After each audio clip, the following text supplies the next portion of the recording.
नमस्कार दोस्तों। गोरक्षा के नाम पर लफंगे, बदमाशों और गुंडों का गैंग बनाकर उत्पात मचाने, मुसलमानों को टारगेट करने, ब्लैकमेलिंग करने और मारपीट से लेकर हत्या तक की घटनाएं कोई नई बात नहीं है। खासकर हरियाणा में बीते 5-6 सालों के दौरान कई बार ऐसी घटनाएं हुई है। हर बार गोरक्षा के नाम पर खुलेआम गुंडागर्दी करने वालों का रिश्ता वीएचपी, बजरंग दल, बीजेपी या किसी हिंदुत्ववादी संगठन से ही साबित हुआ है।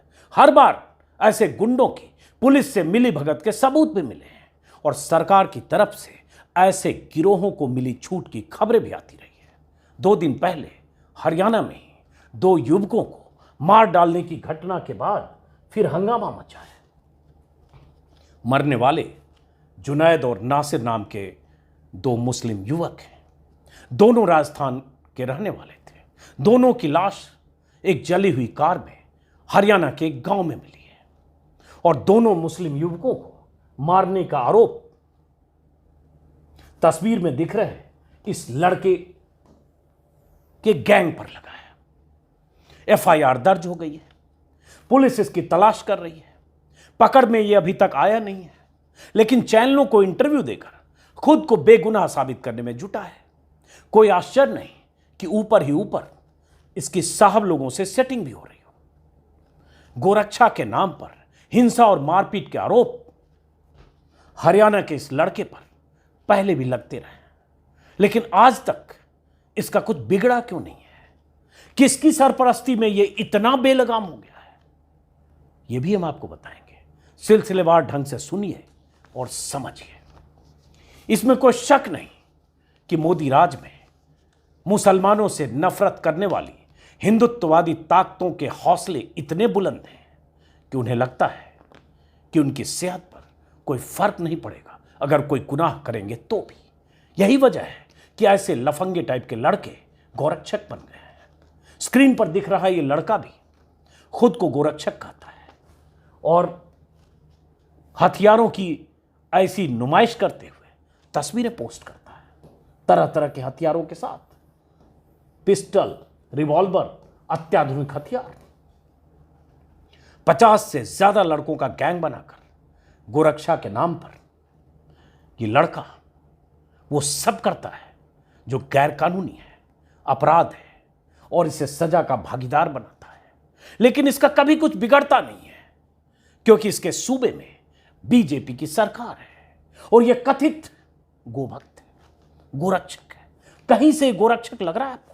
हथियारों के दम पर गुंडागर्दी करने वाला लफंगा टाइप का एक लड़का 50 ऐसे ही लड़कों के गैंग का मुखिया है जो गोरक्षा के नाम पर खुलेआम मारपीट से लेकर गोलीबारी और हिंसा तक करता है। मुसलमानों के खिलाफ हिंसा की अपील करता है, धमकाता है। नाम है मोहित यादव उर्फ मोनू मानेसर, रहने वाला हरियाणा का है। बजरंग दल का कार्यकर्ता है और वीएचपी से लेकर बीजेपी के कई नेताओं से इसके रिश्ते हैं या जान पहचान है। नेताओं और पुलिस अधिकारियों के साथ इसकी कई तस्वीरें मैं आपको दिखाने वाला हूं अगले कुछ मिनट में, तो आपको समझ में आएगा कि ऐसे गुंडे किसके दम पर इतने बेकाबू हो जाते हैं। वो आखिर इतने बेलगाम कैसे हो जाते हैं कि पुलिस उस पर कंट्रोल करने की बजाय उसके साथ हो जाती है। बड़े बड़े अफसरों तक उसकी पहुंच हो जाती है। अधिकारी भी उसके साथ सेल्फी लेते हैं और वो भी कमिश्नर के साथ सेल्फी लेता है, गुलदस्ते एक दूसरे को देता है। ये सब बताने से पहले समझिए कि ताजा मामला क्या है। 2 दिन पहले यानी परसों सुबह हरियाणा के भिवानी इलाके के लोहारू इलाके में एक जली हुई बलेरो गाड़ी में 2 युवकों की जली हुई लाश मिली। गांव वालों ने इसकी सूचना पुलिस को दी। पुलिस ने मौके पर पहुंचकर थोड़ी जांच पड़ताल की तो गाड़ी के चेचिस नंबर के आधार पर जो जानकारी मिली उससे गाड़ी के मालिक का पता चला। फिर गाड़ी मालिक से पता चला कि भरतपुर के रहने वाले जुनैद और नासिर गाड़ी मांग कर ले गए थे। भरतपुर राजस्थान में है, जहां जली हुई गाड़ी और लाश मिली वो हरियाणा में है। जांच पड़ताल के बाद मरने वाले की पहचान जुनैद और नासिर के रूप में हुई। जुनैद और नासिर के परिवार वालों ने आरोप लगाया कि दोनों अपने काम से गए थे, लेकिन रास्ते में बजरंग दल के कथित गोरक्षकों ने उनका अपहरण किया, अगवा किया, खूब मारा पीटा और उन्हें बलेरो में डालकर लोहारू इलाके में ले गए, गाड़ी में लाश डालकर आग लगा दी। ये 5 पन्नों की एफआईआर है जो नासिर और जुनैद के परिवार वालों ने की है। इस एफआईआर में उस लड़के का नाम है मोनू, जिसका जिक्र मैंने किया, और उसके कुछ साथियों के नाम है मोनू, लोकेश, रिंकू, श्रीकांत और अनिल। ये मेवात, पलवल, गुड़गांव, मानेसर इस इलाके के रहने वाले हैं। और जो रिश्तेदारों ने एफआईआर दर्ज कराई उसके मुताबिक उन्हें स्थानीय लोगों से पता चला कि 8-10 अज्ञात लोगों ने इन 2 लड़कों को, जो जा रहे थे भरतपुर से किसी काम से, उन्हें रोका एक जगह, उसके बाद मारा पीटा, फिर उसके बाद बलेरो में लाद कर ले गए और उसके बाद लाश भी मिली, जली हुई गाड़ी भी मिली और ये एफआईआर हो गई है। ये एफआईआर की कॉपी है। उसके बाद मोनू अभी पकड़ा नहीं गया। जैसा कि मैंने बताया, वो सफाई दे रहा है, वो चैनलों पर बता रहा है, कई जगह उसके इंटरव्यू के टुकड़े मैंने देखे फोन पर, वो भी मैं एक छोटा सा हिस्सा दिखाऊंगा, जिसमें वो कह रहा है वो बेगुनाह है। वो ये कह रहा है कि जिसने कत्ल किया हो उसके खिलाफ कार्रवाई हो, जिसने कत्ल किया वो पकड़ा जाए, उसे सख्त सजा मिले। लेकिन मैं ऐसा नहीं हूं, मैंने नहीं किया, एफआईआर में उसका नाम है। लेकिन ये मोनू का जिक्र आ क्यों रहा है? ये मोनू है कौन? मोनू मानेसर वो है कौन? वो लड़का जो इतने हथियारों की नुमाइश करते हुए अपने गैंग के साथ ऐसी तस्वीरें अपने सोशल मीडिया पर पोस्ट करता है, यूट्यूब पर, फेसबुक पर, इंस्टा पर। यूट्यूब पर 2 लाख से ज्यादा इसके फॉलोअर हैं, फेसबुक पर भी हजारों फॉलोअर हैं, इंस्टा पर भी हजारों फॉलोअर हैं। और ये इसी तरह की तस्वीरें पोस्ट करता है ऐसे जैसे बहुत बड़ा गैंगस्टर हो, या ऐसा जिसके पीछे पूरी ताकत हो, जिसका कोई कुछ बिगाड़ नहीं सकता। तो आखिर क्या है इस मोनू मानेसर में? तो इसका परिचय संक्षिप्त जो मैंने थोड़ा बहुत रिसर्च से पाया, सुनिए जरा और देखिए कुछ तस्वीरें, जिससे पता चलेगा कि इसकी पहुंच कहां कहां तक है। और एक गुंडा लफंगा टाइप का लड़का जो ऐसे हथियारों की नुमाइश वाली तस्वीरें सोशल मीडिया पर पोस्ट करता है, उस लफंगे लड़के को किसने गोरक्षक बना दिया? उस लफंगे लड़के के साथ पुलिस क्यों गोरक्षा के नाम पर कुछ भी कार्रवाई करती है? उस लफंगे लड़के को, उसके गैंग को किसने अधिकार दिया? किसने अधिकार दिया कि कायदे कानून जिसकी हिफाजत करना या जिसके रखवाली करना पुलिस का काम है, वो आउटसोर्स इस गैंग को कैसे कर दिया गया? तो इसका नाम है मोहित यादव उर्फ मोनू मानेसर। 2011-12 से बजरंग दल का कार्यकर्ता। आज के इंडियन एक्सप्रेस में कुछ विस्तार से खबर छपी है इसके बारे में, उसी से मैं बता रहा हूं। बजरंग दल की मानेसर की जिला इकाई का कोऑर्डिनेटर है। पॉलिटेक्निक से इसने डिप्लोमा किया है और वहां मानेसर में कुछ कमरे मजदूरों को किराए पर देता है जो वहां लेबरर होते हैं, और उसी से कुछ पैसे उसे कमाता है। और उसके बाद पानीपत, सोनीपत, गुरुग्राम, रेवाड़ी, नूह, पलवल से लेकर झज्जर तक कई ऐसे इलाके हैं जहां यह सक्रिय रहता है और गो तस्करों का कथित तौर पर पीछा करता है, पकड़ता है, पकड़वाता है और पुलिस की मिलीभगत से। उसमें कई बार इस पर आरोप लगे हैं मारपीट के, दादागिरी के, गुंडागर्दी के, ब्लैकमेलिंग के, धमकाने के। और अभी कुछ दिन पहले भी एक खबर आई थी, अभी बीते 20 दिन पहले की बात है, 28 जनवरी को खबर आई थी कि एक वारिस नाम के एक लड़के की मौत हो गई, जिसे उसके साथियों के साथ बहुत पीटा गया। वारिस के परिजनों ने भी मोनू मानेसर और उसके साथियों पर आरोप लगाया कि कथित तौर पर गो तस्करी का आरोप लगाकर वारिस को इतना पीटा गया कि उसकी मौत हो गई। हालांकि उसके मौत की कहानियां पुलिस ने कुछ और तरह की बनाने की कोशिश की कि रोड एक्सीडेंट में मर गया, या जो मारपीट हुई थी उसके बाद वो जा रहा था, गाड़ी से टकरा गया। कई तरह की कहानी उसकी आई, लेकिन फिलहाल उसके केस में भी परिवार वालों ने इस पर आरोप लगाया। उसके कुछ वीडियो सोशल मीडिया पर हैं जो संदिग्ध हैं, जिसमें लगता है वारिस और उसके साथियों की बहुत पिटाई की गई थी। लेकिन अब आते हैं मोनू पर, जो ये मोनू नाम का आदमी है। अब इसके बारे में ये पता चला कि 6-7 साल से ये मानेसर में सक्रिय है और हरियाणा की तरफ से सिविल डिफेंस टीम जो बनाई गई है उसका हिस्सा है। हरियाणा सरकार ने एक प्रावधान किया था 2021 में एक नोटिफिकेशन के जरिए, जिसमें किया था कि special cow protection task force बनेंगे और उसमें जो जिले के या प्रदेश के जहां जैसा संगठन है उसके वो लोग जो गोभक्त या गोरक्षक हैं उसका हिस्सा हों। कहा जाता है कि ये भी उस तरह की एक टीम का हिस्सा है, लेकिन ये पुलिस से ज्यादा एक्टिव रहता है और कई बार ऐसे वीडियो डालता है जिससे लगता है कि न सिर्फ इसके साथ पुलिस होती है बल्कि कई बार पुलिस महकमा इन्हें ही आउटसोर्स करता है कि तुम जैसे जो मर्जी हो करो, और उसमें कई बार गो तस्करी के शक पर भी किसी के साथ मारपीट करता है। ऐसी कई शिकायतें इसके बारे में हैं।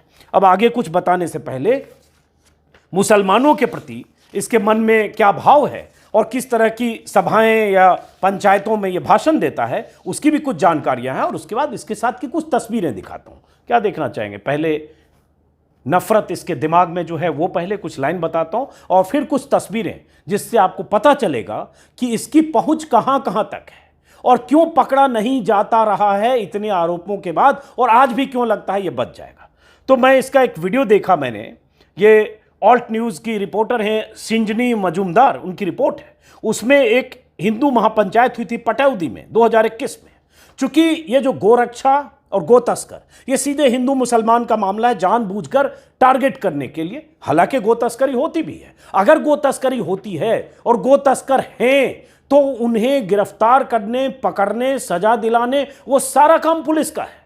पुलिस ये नहीं कर सकती कि ऐसे गुंडों की जमात को आउटसोर्स कर दे। और सवाल तो ये भी कितने हथियार की नुमाइश ये कर कैसे रहा, कहां से आए? कहा जा रहा है कुछ लाइसेंसी है। ये कुछ ऐसे वीडियो भी पोस्ट करता है जब किसी लॉरी का, ट्रक का पीछा कर रहा है, लगातार फायरिंग कर रहा है, ऐसे जैसे एसटीएफ ये खुद है या एसटीएफ का इंस्पेक्टर या एसटीएफ का एसपी है। ऐसे वीडियो अपने यूट्यूब पर पोस्ट करता है। कायदे से उस वीडियो के आधार पर इसके खिलाफ एफआईआर दर्ज होकर इसकी गिरफ्तारी होनी चाहिए, लेकिन हुई नहीं। लेकिन अब मामला कत्ल का है। तो इसका एक वीडियो मैंने देखा। वीडियो है 4 जुलाई 2021 का। पटौदी के गांव में, पटौदी में हिंदू महापंचायत थी, उसमें इसने भाषण दिया। भाइयों, यहां पे एक समाधान होना चाहिए कि जो भी लब जिहाद करते हैं उसकी लिस्ट हमें दो। हम और हमारी टीम उसको मारेंगे खुल्ला, ना तो हम किसी केस से डरते हैं, क्योंकि नाम तो हम लेना नहीं चाहते, लेकिन यहां बड़े भाई बैठे हैं, वो हमारी पैरवी करेंगे। पता नहीं किस बड़े भाई के लिए कह रहा है। कोई दिक्कत नहीं है, जो लब जिहाद करेगा उसको मारने का काम। गौर से सुनिए, ये ऑन रिकॉर्ड कर रहा है। इस आधार पर इसकी गिरफ्तारी क्यों नहीं हुई तब, और क्यों नहीं होनी चाहिए थी तब? उसको मारने का काम सिर्फ और सिर्फ हम और हमारी टीम करेगी। उनसे हमारा कोई कॉम्प्रोमाइज नहीं है। उनको सिर्फ और सिर्फ मारने पे ही हमारा समाधान होगा। सीधे मारने की बात कर रहा है। हजारों सैकड़ों लोगों की भीड़ में, हिंदू महापंचायत में, ये हेट स्पीच से आगे की चीज है। नहीं तो कोई समाधान नहीं हो सकता। ये भाषणों से समाधान नहीं होगा, उनको मारना होगा। जय श्री राम। लोगों ने तालियां बजाई और वहां इसका जो परिचय करा गया मंच पर, यही कहा गया कि गाय के लिए गोली खाता भी है और गोली मारता भी है। तो ये सज्जन ये हैं। और इसके बारे में ये भी पता चला कि गुरुग्राम में नमाज को रोकने के लिए जो कुछ 2 साल पहले, शायद 2021 में बहुत बवाल हुआ था सार्वजनिक जगहों पर, पार्कों में, उसमें भी ये शख्स अपने लफंगों की जमात के साथ गया था और नारेबाजी इसने सेक्टर 12 में लगाए थे, हिंदू के गद्दारों को गोली मारो, सालों को। मुसलमानों के सामूहिक बहिष्कार की अपीलें भी करता रहा। लेकिन इस बार आरोप लगा है कत्ल का, आरोप लगा है जलाकर मारने का। सफाई में जो उसने कहा है वो भी मैं बताऊंगा। आरोप जो है वो मैंने बताया। अब इसमें ये है, इसकी कुछ तस्वीरें आपको दिखाता हूं जिससे आपको पता चलेगा। हाँ, ये आज तक के मुताबिक ये ग्राफिक्स है जिसमें आज तक दिखा रहा था, उनके हवाले से बता रहा हूँ कि कैसे फिरोजपुर झीरका गांव के पास जो ये लोग जो जुनैद और उसके साथी थे वहाँ गए थे, वहाँ से इनको किडनैप किया और किडनैप करके ले गया और यहाँ जली हुई लाश मिली थी हरियाणा में भिवानी के पास। अब आगे आते हैं। अब जैसे तस्वीरों से देखिए जरा अंदाजा लगेगा कैसे इसका गैंग है। ये भी उसके साथियों की तस्वीर है, ये तस्वीर है, इसमें भी उसी तरह से उसके साथियों की तस्वीर है जो जिसको गैंग कह सकते हैं। देखिए ये सारी उसकी जमात है। इसी तरह से ये कथित तौर पर गोरक्षा करता है, पीछा करता है, मारपीट करता है, गुंडागर्दी करता है, हथियारबंद दस्ते के साथ चलता है। ऐसी तस्वीरें। लेकिन और उसके बाद उसका वहाँ तरह तरह की सभाओं में या उसमें उसका सम्मान होता रहता है उस इलाके में। अब ये एक आज उस 2 लड़के जो जिनकी हत्या हुई है, नासिर और जुनैद, उनकी हत्या के खिलाफ उसके गांव में, उसके इलाके में कुछ सभा हुई है, पंचायत हुई है, उसकी तस्वीर है। लेकिन असली बात अब ये जैसे तस्वीरें हैं जिससे आपको पता चलेगा कि ये हरियाणा पुलिस के अधिकारी हैं। नाम तो अभी मेरे पास नहीं है, लेकिन ये हमें सोशल मीडिया से मिली है कि इसको महोदय अधिकारी साहब कुछ दे रहे हैं, सम्मान कर रहे हैं, जो भी कर रहे हैं। ये देखिए एक एसपी है शायद, ये कोई पुलिस अधिकारी है, इनके साथ इनकी तस्वीर है। अब ये दूसरी तस्वीर है, राजेश दुग्गल हैं, झज्जर के एसपी हैं, उनके साथ इसकी तस्वीर है। इससे आपको पता चलेगा कि पुलिस वालों के बीच इसका कितना उठना बैठना जाना है। और यही इसकी वजह है कि इसके खिलाफ कार्रवाई होना तो दूर, ये बेलगाम होकर कथित तौर पर गोरक्षक बनकर, एक फौज बनाकर, प्राइवेट आर्मी बनाकर यह हरियाणा के कई जिलों में एक्टिव रहता है। यहां भी तस्वीर है, ये बजरंग दल मानेसर का वो है, और कमिश्नर ऑफ पुलिस गुरुग्राम की कमिश्नर के साथ बजरंग दल की तरफ से ये मोनू बाबू कुछ कमिश्नर साहिबा को दे रहे हैं। अब ये किसी पुलिस वाले के साथ तस्वीर है मोनू की। ये आपको सिर्फ पुलिस वालों के बीच इसका उठना बैठना, पुलिस वालों से निकटता, उसकी तस्वीरें सोशल मीडिया पर सारी तस्वीरें आज वायरल है। ये भी वही मोनू मानेसर है। वैसे यहाँ सुदर्शन वाला, वो नफरती संपादक सुरेश चौहान के साथ तस्वीर है। ये भी मरने मारने की बात करता है, मुसलमानों के नरसंहार की बात करता है, हिंदू राष्ट्र की बात करता है, और मुसलमानों के सामूहिक बॉयकॉट की बात करता है। उसके साथ ये है। इससे आपको पता चलेगा कि है क्या ये, और किस दिमाग का है, कितनी नफरत है बाबा रामदेव जी के साथ है। बहुत सारी ऐसी तस्वीरें इसकी।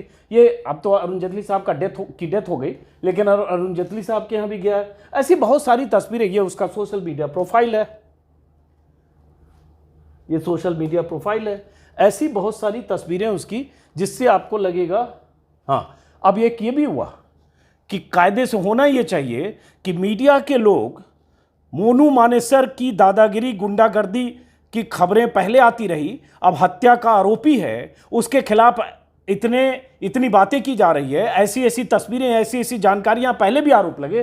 कायदे से होना तो ये चाहिए था कि उसके खिलाफ स्टोरी चलनी चाहिए, लेकिन एक टेलीविजन के एंकर बोलेरो में जलाए गए जुनैद के खिलाफ गो तस्करी के 5 केस दर्ज थे। जुनैद के खिलाफ, हाँ ये भी है कि जुनैद नाम का लड़का, युवक जिसकी हत्या हुई है, उसके खिलाफ गो तस्करी के 5 केस थे दर्ज, अमर उजाला में कहीं देखा। लेकिन जुनैद और नासिर की हत्या का आरोप बजरंग दल के 5 लोगों पर है। तो इसने पहले यह हाईलाइट किया कि उसके खिलाफ 5 केस दर्ज थे और हत्या के आरोप बजरंग दल के लोगों पर। अब इससे इनका मकसद और एजेंडा समझ सकते भारत। तो बात यह है कि ऐसा कोई शख्स जो 7 साल 8 साल 6 साल से हरियाणा में 7 8 10 जिलों में घूमते हुए और धौंस पट्टी के साथ ऐसी हरकतें करता है, तो कहीं से तो ताकत मिलती है।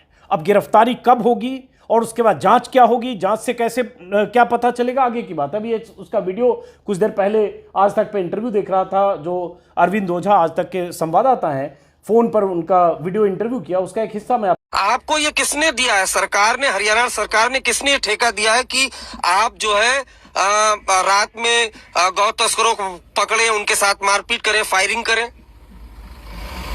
पहली बात, सरकार का काम तो कोई है ही नहीं। सरकार ने ठेका किसी को नहीं दे रहा। लेकिन ठेका गया, ये शब्द भी आपने जो बोला है ठेका, ये ठेका नहीं है। हमारी गौ माता इतनी परेशान है, हम अपनी गौ माता को कटने से नहीं बचा सकते क्या? सामाजिक, हमें सनातन धर्म में है, कोई भी सनातन, क्या बजरंग दल का ही काम है क्या? आ गया सनातन पर। यही इस दौर की त्रासदी है कि जैसे ही कोई अपराध में फंसो और जैसे ही आप पर आरोप लगे, बस आप सनातन का कवच, सनातन की धर्म को ढाल बनाओ। और उसके बाद मीडिया का बहुत बड़ा तबका और सत्ता में बैठे लोग तो हैं।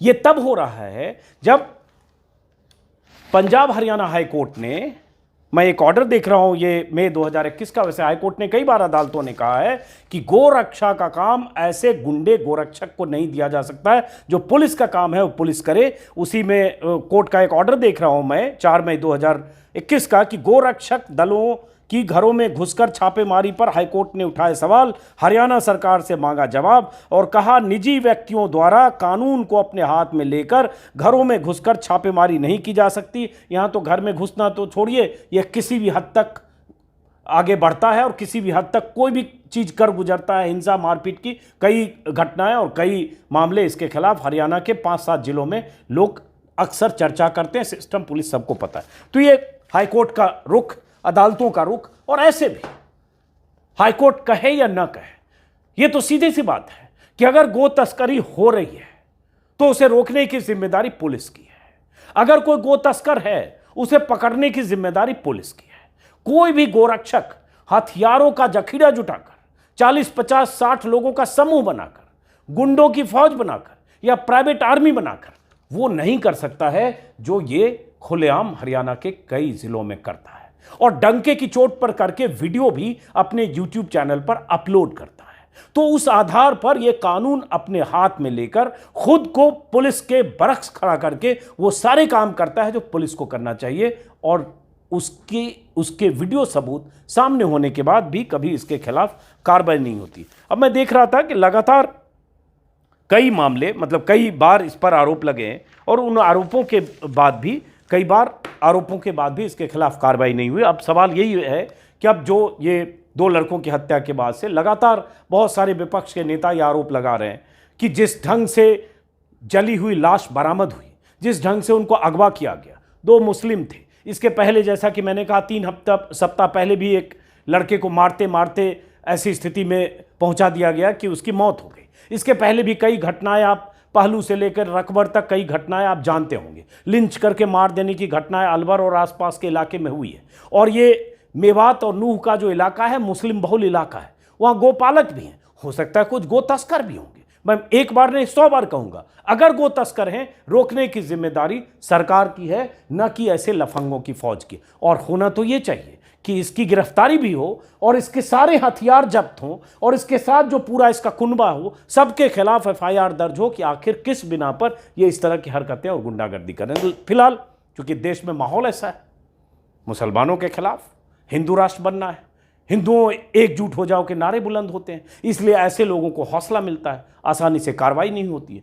तस्वीरें गवाह है, पुलिस वालों से दोस्ती की वजह से, पुलिस वालों से करीबी की वजह से, और ऐसी तस्वीरें सोशल मीडिया पर पोस्ट करके प्रभाव भी जमाता है। इसलिए जो पुलिस वाला अगर इसके खिलाफ कार्रवाई भी करना चाहे तो इसकी पहुंच की तस्वीरें उसके सामने होती है। लेकिन सवाल ये उठता है, क्या ये पकड़ा जाएगा, और क्या उन 2 लड़कों को इंसाफ मिलेगा जिन्हें जलाकर मार डाला गया है। फिलहाल इस वीडियो को खत्म करते हैं, फिर मुलाकात होगी। नमस्कार।